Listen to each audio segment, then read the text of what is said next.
Welcome दोस्तों। क्या आप सभी जानते हैं कि रिनेगेड इमॉर्टल के नए एपिसोड में क्या होने वाला है।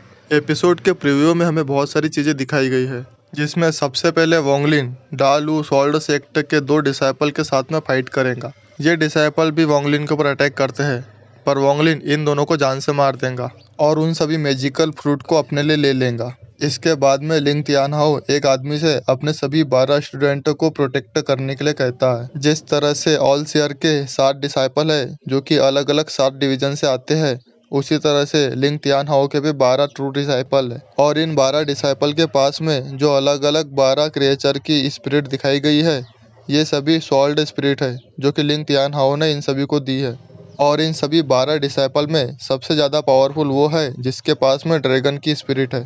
ये सब भी बाकियों के साथ में ईस्ट डीमन स्पिरिट सी में जाएंगे और ये इंसान जो कि लिंग तियानहाओ के बगल में खड़ा है, जिसे लिंग तियानहाओ अपने सभी स्टूडेंटों को प्रोटेक्ट करने के लिए कहता है, इसका नाम ग्रीड है, जो कि वैसे तो बहुत स्ट्रांग है पर इसके पास में लक की पावर है। और इस बंदे का लक इतना ज़्यादा अच्छा है, रिनेगेड इमॉर्टल में सिर्फ इसी बंदे के लिए एक कहावत चलती है कि ग्रीड जहाँ पर भी जाता है वहाँ पर कोई ना कोई पावरफुल खजाना जरूर होता है। और वोंगलिन को जो एंशिएंट गॉड तूसी की विरासत प्राप्त हुई है, उसके और बाकी एंशिएंट क्रिएचर के खजाने भी इसके पास में है। तो उसी की विरासत प्राप्त करते समय वोंगलिन ने उसके हाथ में जो एंशिएंट फर्नेस देखा था, वो फर्नेस भी अभी इस ग्रीड के पास में ही है।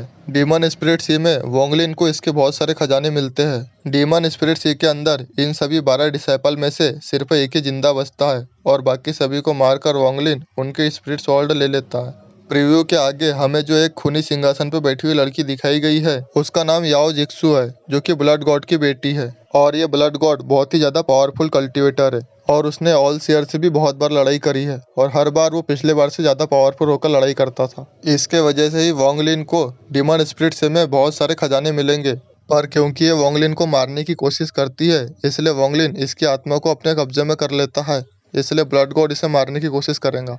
आगे प्रीव्यू में हमें जो डीमन स्पिरिट सी के गेट के पास के भंवर में एक टोकन दिखाया गया है, वो इस डीमन स्पिरिट सी के अंदर की एक गुफा का टोकन है, जिससे उस गुफा में जाया जा सकता है। और ये टोकन भी ग्रीड की वजह से ही वोंगलिन को मिल जाएगा और इस टोकन के लिए ही ऑल शेयर और लिंग तियानहाओ जैसे पावरफुल कल्टिवेटर इस डीमन स्पिरिट सी में आते हैं। फिर जो हमें 4 तलवारें और वो फॉर्मेशन दिखाई गई है, वो फॉर्मेशन लिंग तियानहाओ बनाता है, क्योंकि उसकी वजह से ही यहाँ पर डीमन स्पिरिट सी का द्वार खुलता है।